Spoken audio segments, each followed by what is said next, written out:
Meteorologist Aaron Tuttle here. For years, I've been recommending Ferguson Roof Systems to homeowners across Oklahoma. So when Mother Nature struck my house, it was an easy call to make. There's no one I would trust more than Ferguson Roof Systems for my home's roof. Since 1977, Ferguson has led the industry with an A+ Better Business Bureau rating and lifetime warranties. Plus, they'll even deal with the insurance companies so you don't have to. So when Mother Nature strikes, make your first call to Ferguson Roof Systems.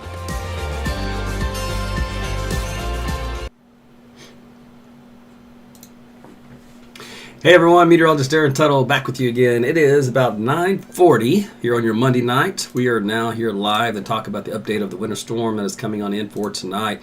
It is already developing as we speak, and there's been a little bit of a change in the computer model data. For the first time, we've had a significant change. I'm going to tell you what that is here in a minute, and it does mean more snow. Question is for who?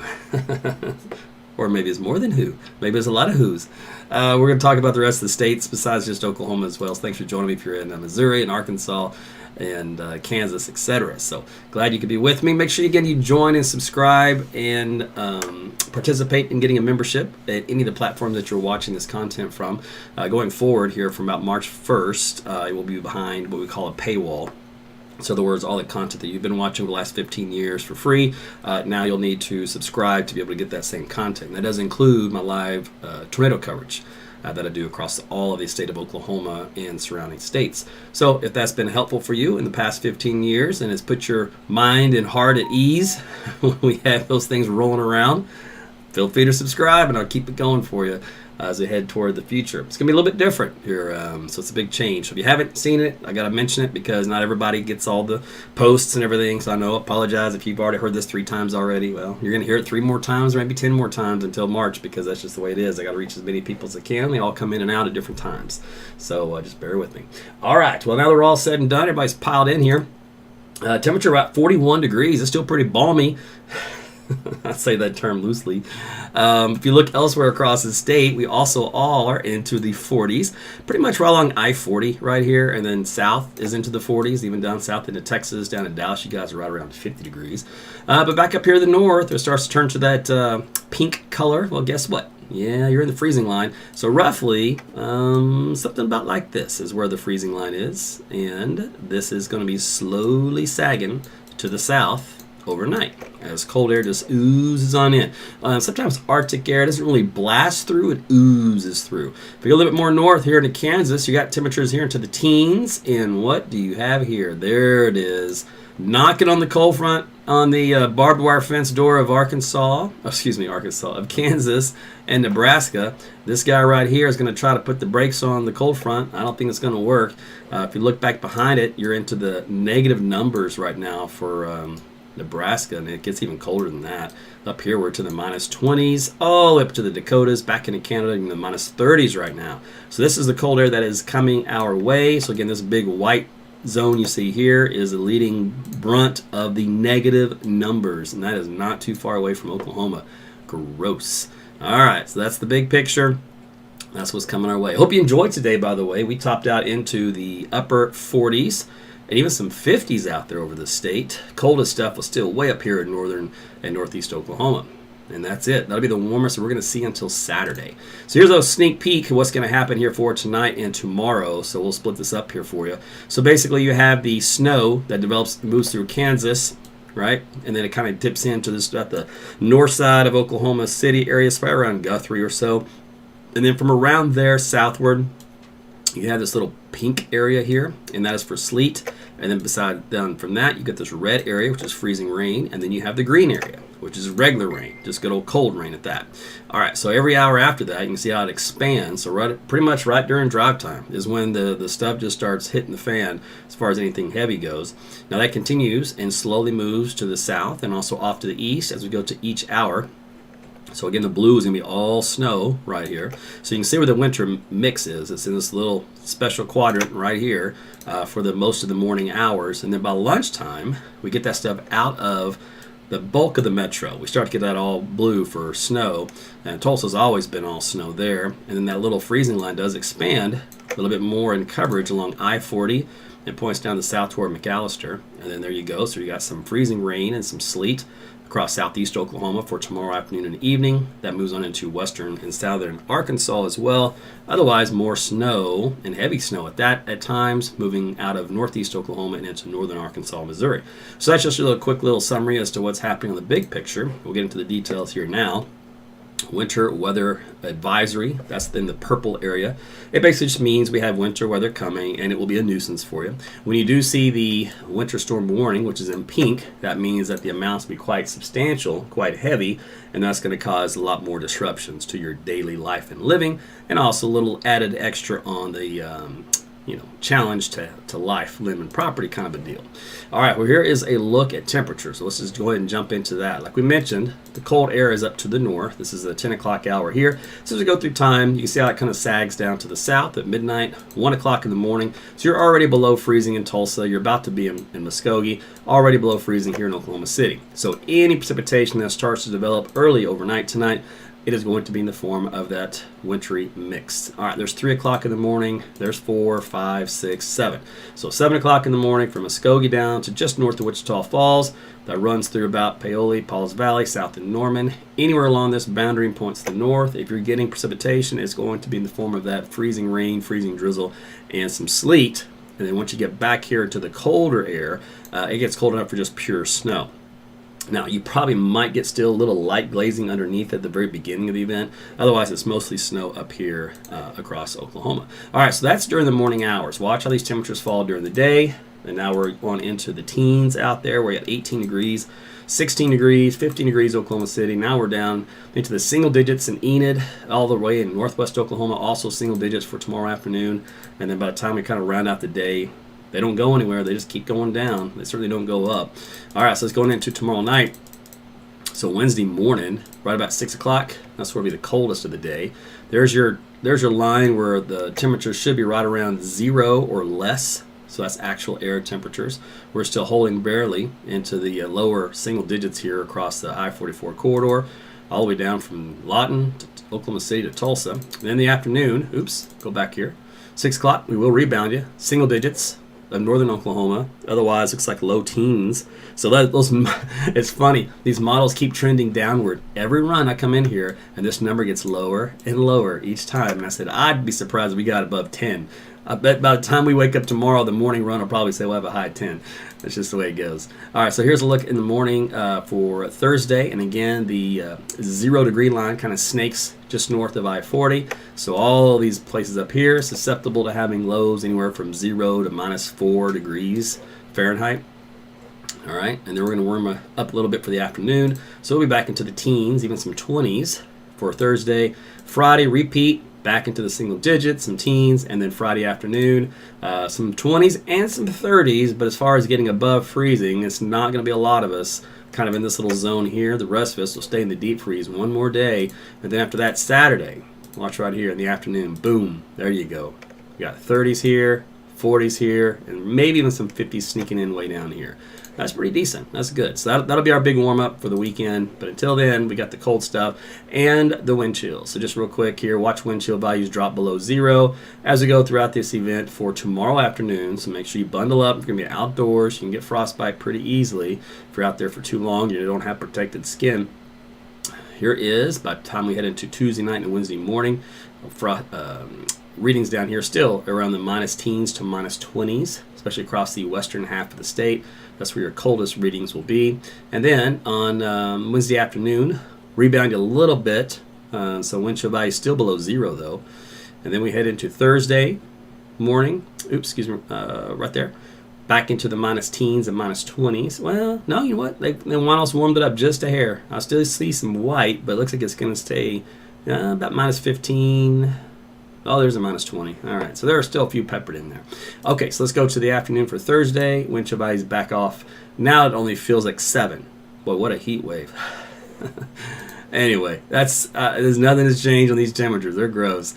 All right, let's go to the wind.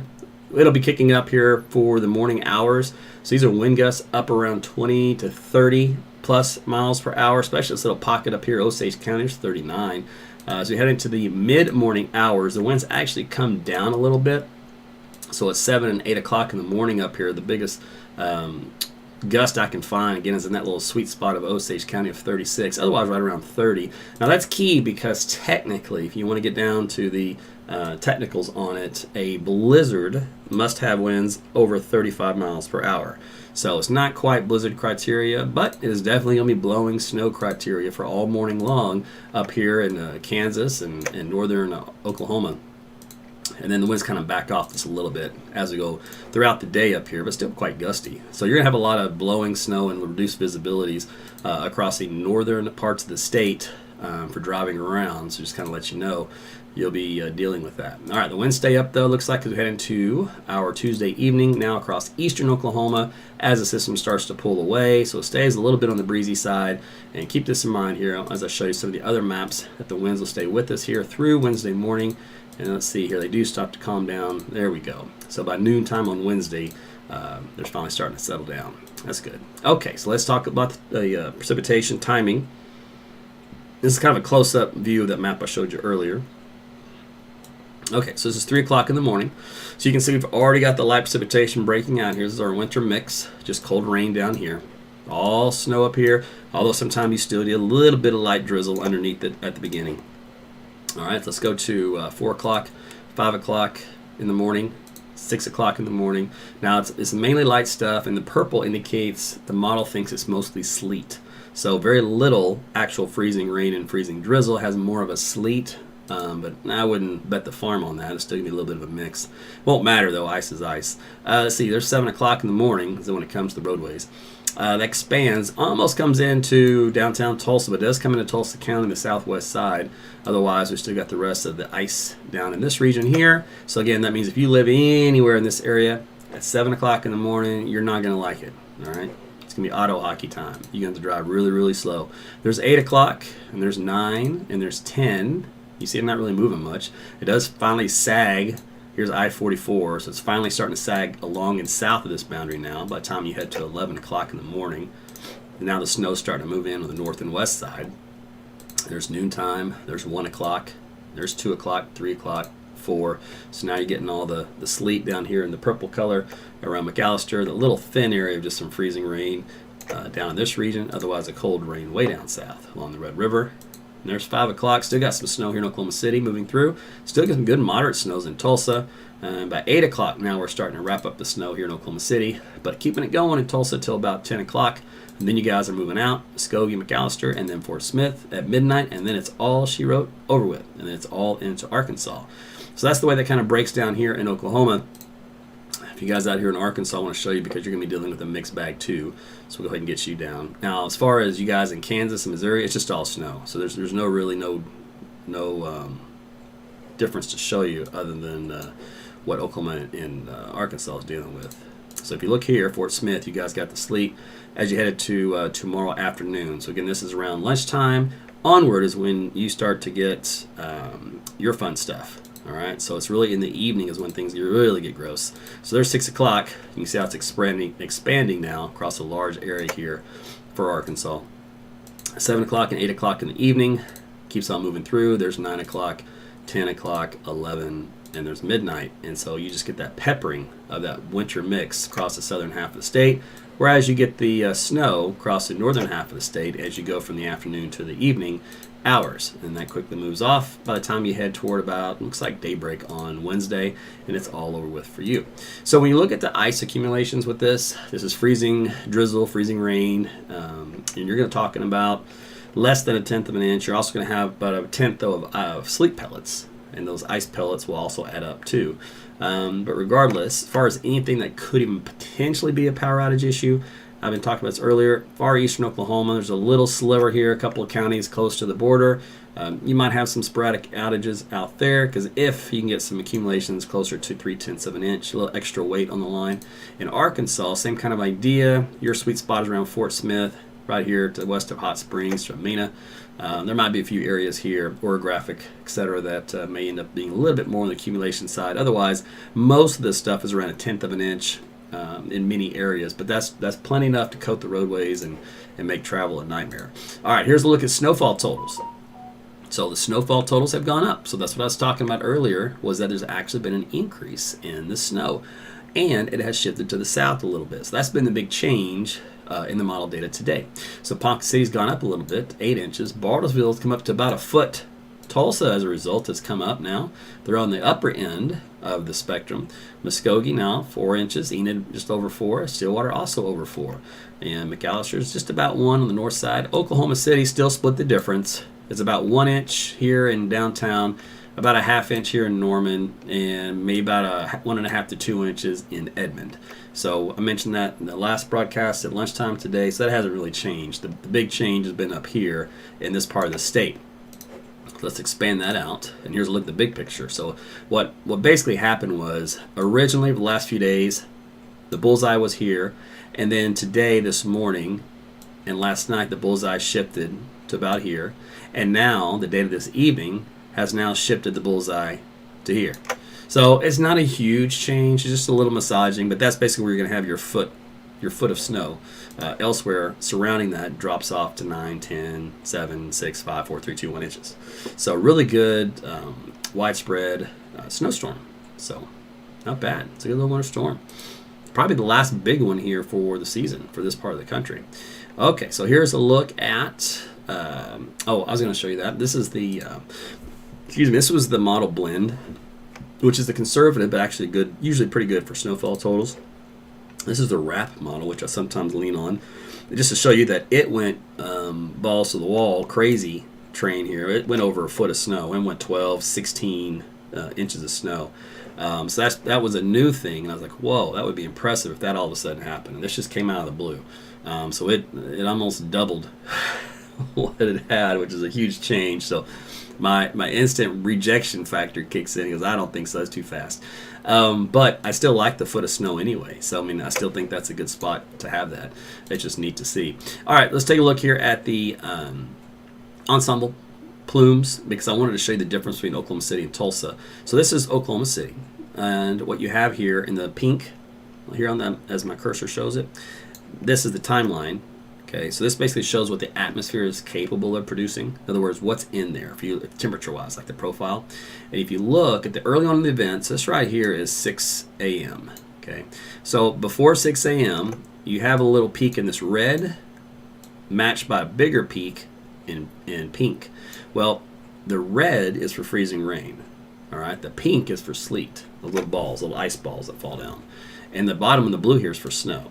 All right, so it basically says we're going to have a little bit of freezing rain in here, but otherwise it's mostly a sleet event here for Oklahoma City. And then the probability of getting sleet drops off as you go to the afternoon. So here's, clear this out. So this is 12 o'clock right here. If you notice, the sleet pellet probability goes down, but see this blue? It means the snow probability goes up. So in other words, the atmosphere is changing over to where it's cold enough to have all snow. So that's where we start to get our burst of snow right here for the latter part of the event as it starts to move away. So we get a few hours there of some decent snow that comes in on top of the sleet and any light freezing rain that we've had here in Oklahoma City. Now, Tulsa, compare that to Tulsa. Take a look here. Look at their profile. They basically start out with snow and they stay snow. There's a little hint of a little mix underneath just for a few hours for tomorrow morning through about lunchtime. That's very low probability, so I can't rule it out, but otherwise you're looking at mostly snow in Tulsa, and that's why your snowfall totals have gone up. So that was the SRAF model. The super ensembles for just all the other global models and stuff, just for fun, I thought I'd take a look at that and see what it says for total snow. And they also go right about 6 inches. So it matches the map. I looked at the operational runs that we have, or short-term models that are in there. So that was a pretty good confidence booster there. And if you go to the Oklahoma City area, this is the 1 inch, and that's what they're averaging out to. Now, yes, just in case you noticed, there are some outliers. This is just the average, right? So you have outliers way up here, and you've got outliers way down here. Well, an outlier way up here is 2.5 inches. An outlier way down here is 1/4 inch of snow. So that's how much they can vary. But I do like the middle of the road approach there. Okay, let's see. We talked about the wind gusts. We can kill that map. And, the winter storm severity index. So basically, this is a major impact storm system across southeastern part of Kansas, the southern third of Missouri, just the northern counties of Arkansas, and now, this is part of that change, the northeastern tip of Oklahoma because the snowfall amounts have increased so dramatically. If you take a look at the snow amount, that part of the event is what's highlighted in red. That's where you're getting most of that impact. If you look at the snow load, in other words, how heavy is snow on the infrastructure, it's pretty light and airy. Now, snowfall ratios are typical up here. They're about 10 to 1 around the Tulsa area. They may go up to around 12 to 1 once you get into this region. It's a little lighter snow. And that's probably why there's not so much of a minor impact to a major or a moderate, probably because of that. But anyway, that's where the bulk of the snow will be. Ice accumulation models like 2 little spots here, one here and one here, but still minor impacts, and that's basically not for power outages but for roadway travel. And then we've got blowing snow. So this is our threat level for blowing snow for tomorrow, mostly kind of anchored in this region, which is north of Oklahoma City. It does include Tulsa and Joplin and the rest of southeastern Kansas. It does include Ponca City, for example. And then ground blizzard, that's just where you have just snow on the ground. You just have some winds kicking up. And so that's just little patch areas here, which just says, you might see some snow flying around. Wouldn't call it a blizzard. And that's about it there. Okay, temperatures. Just about 0 here in Oklahoma City. Your miles will vary. You can use my weather app. It is free. It's called AT's Weather to Go. It's on Apple, Google Play, and you can look at the numbers in your backyard. And we'll struggle. Like I said, I think we may top out at 10 degrees for Wednesday. We'll see what happens. Otherwise, warming up for Thursday, Friday, Saturday, Sunday, and then we got back to the 60s to around 70 for Monday and Tuesday of next week. Too bad we couldn't get that right here. That would have been nice. Squeeze out a nice weekend. But otherwise, not too shabby. So again, if you go to my website at aarontutleweather.com, you can find out more about the subscription-based format I'm moving to. And on here, there's no ads on this page. So when you do find it's a blog post, just look for my blogs. You can do that up here. It says news, AT's blog. Click on that, and it's like the the third blog there on the list. But regardless, you've got your subscription options here for Facebook, Patreon, YouTube, Locals, PayPal, TikTok, and Instagram. It tells you all about it, what you need to know. And there's a Q&A section down here. I had a lot of people asking kind of the same questions and on a live broadcast. So I put all those together on here. A lot of people ask, well, how much does it cost? It's at the lowest end, so it's anywhere from about $2.50 up to $3, depending on which platform it is. I don't set the prices, they do, so I just pick the lowest one on the tier. That way everybody can afford it. And I know I get some people that say, well, I just can't afford it. You know, I've really supported you for the last 15 years, but I just can't afford to buy a cheeseburger, you know, on your behalf. And as silly as that sounds, and it does sound silly, because I had a burger tonight because I was in a hurry, right? So I went to S&B, picked one up to go. The burger, the fries, and the milkshake, $23 freaking dollars. I'm like, God, how do we get here? And I'm thinking, well, that's the price of me. I said, I can't even afford myself. So it's one of those deals, and I laugh about it, but it's just a burger and fries. So if you can't afford a burger and fries for an entire year, then you're right, you cannot afford me, and you should not pay for me.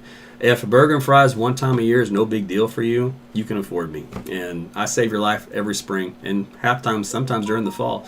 And if that's a value to you, sign up, join the group, because we'll all be here having some fun and a nice group community.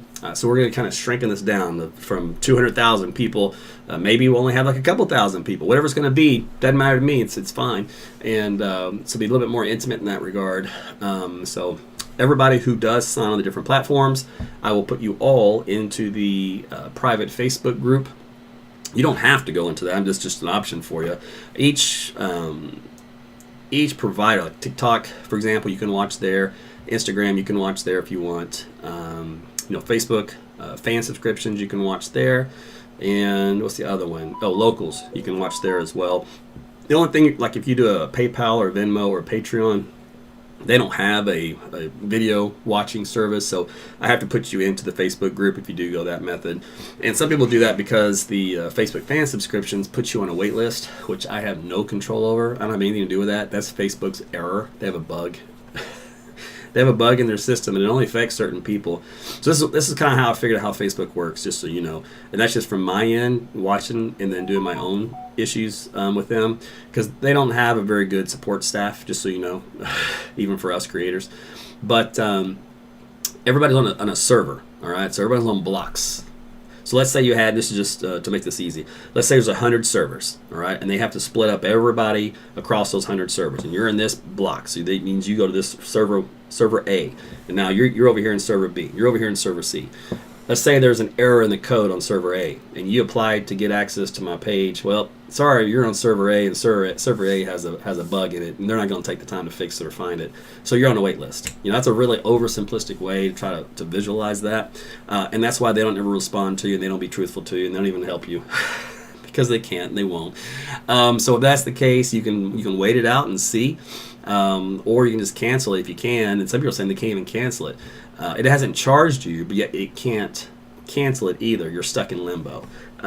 You can try to figure out a different way. Maybe wherever your account is tagged in. So, for example, whatever payment structure you use, if it's Apple Pay or Google Pay or PayPal, whatever it is you have linked to like your social media accounts, you might try to go there and see if it lists a subscription to Meta or Facebook, and if it's there, see if you can cancel it that way.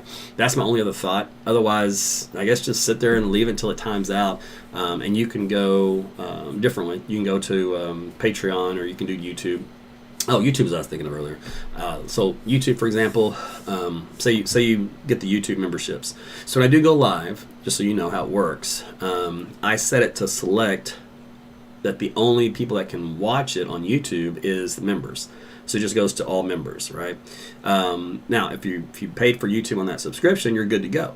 Now, let's say, for example, you have a spouse, because spouses come in free. I'm not making you both pay. That's ridiculous. So one per household is fine.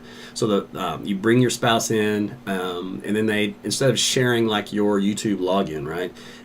Let's say, for example, because you got both kids, maybe one of you's in over this part of town, the other was in this part of town at some event or something. Who knows? So you can join the Facebook group, the private group, and you can watch it there. So that way, one parent can be watching on YouTube, and then one parent can be watching the Facebook group. It's the same membership. I just split it between the two.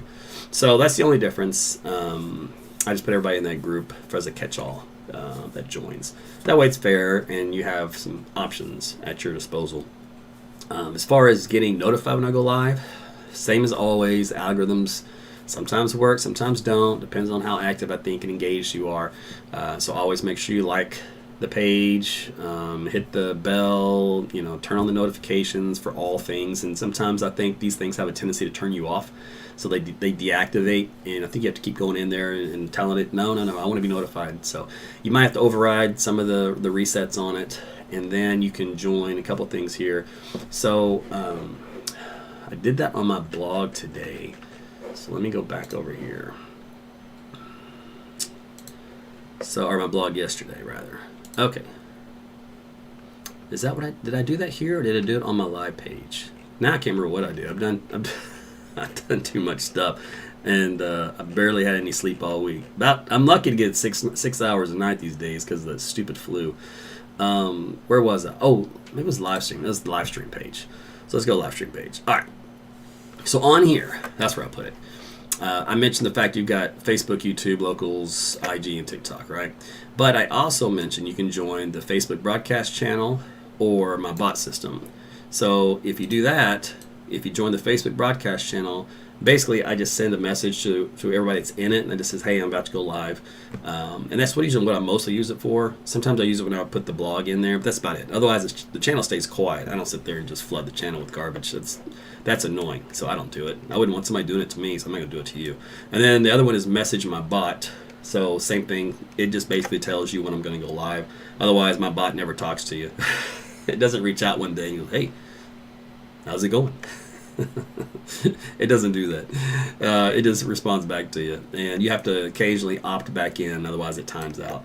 So those are two options there. It's on my live tab feed on the website. Just go to live stream right here up here. Just click on it on the computer, on your phone. Anyway, you can opt into both of those. You have to have the Facebook Messenger though for both of these to work, just so you know. So if you don't have Facebook Messenger on your phone, well, that defeats the purpose, and so I don't think it's going to work out too well for you. And I know some of you don't want that on your phone. I get it, but some of you don't even want social media at all on your phone. I get that too, but then you can't watch me. But yeah, it is what it is. Everybody's got to make a deal with the devil these days. Okay, so I think that was pretty much it. If you joined in super late and you missed everything, real quick recap was we have some freezing rain, drizzle, and sleet developing probably between around 3 and 4 o'clock in the morning here in central Oklahoma. And as we go into our morning rush hour period, it will continue to expand, get a little heavier. So that's where we're going to have the bulk of our ice.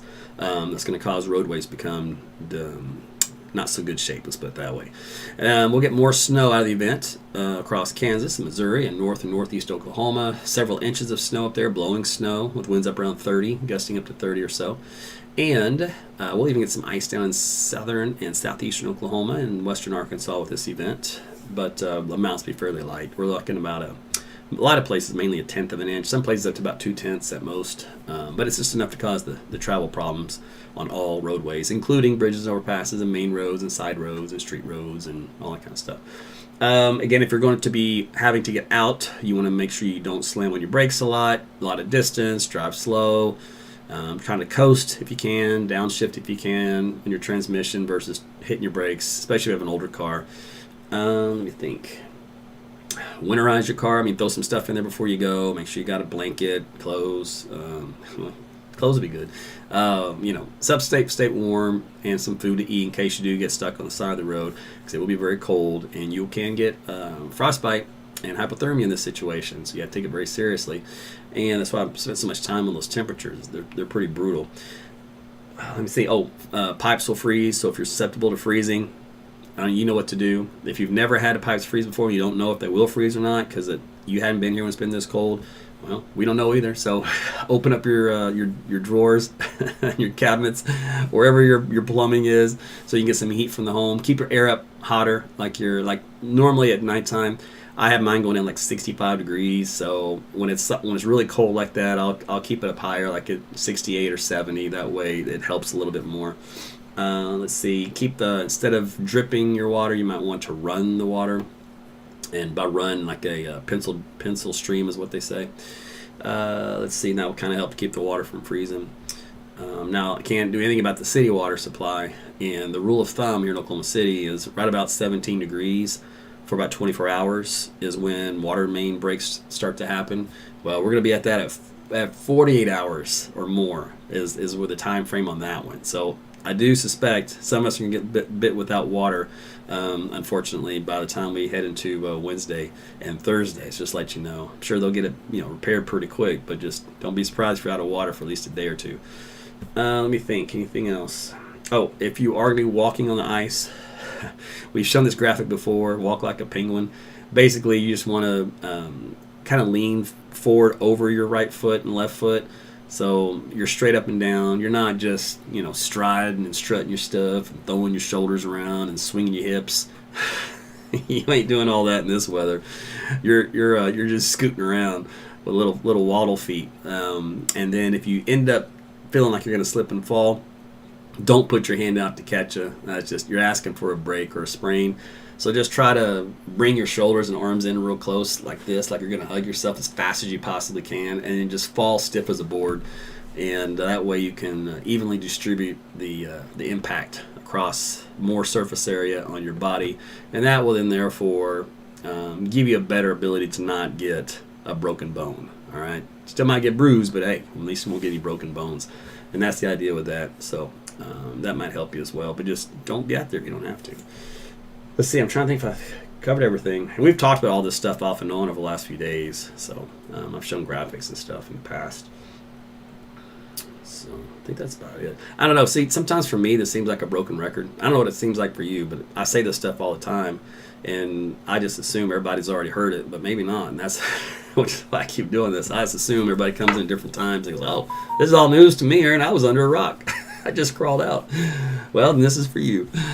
Okay, I think that's it. You guys have a great rest of your night, and be careful in the morning if you have to get out and about. I'm planning on not getting out and about. I'm planning on staying home, but we'll see what happens. You guys take care. We'll talk soon. Good night.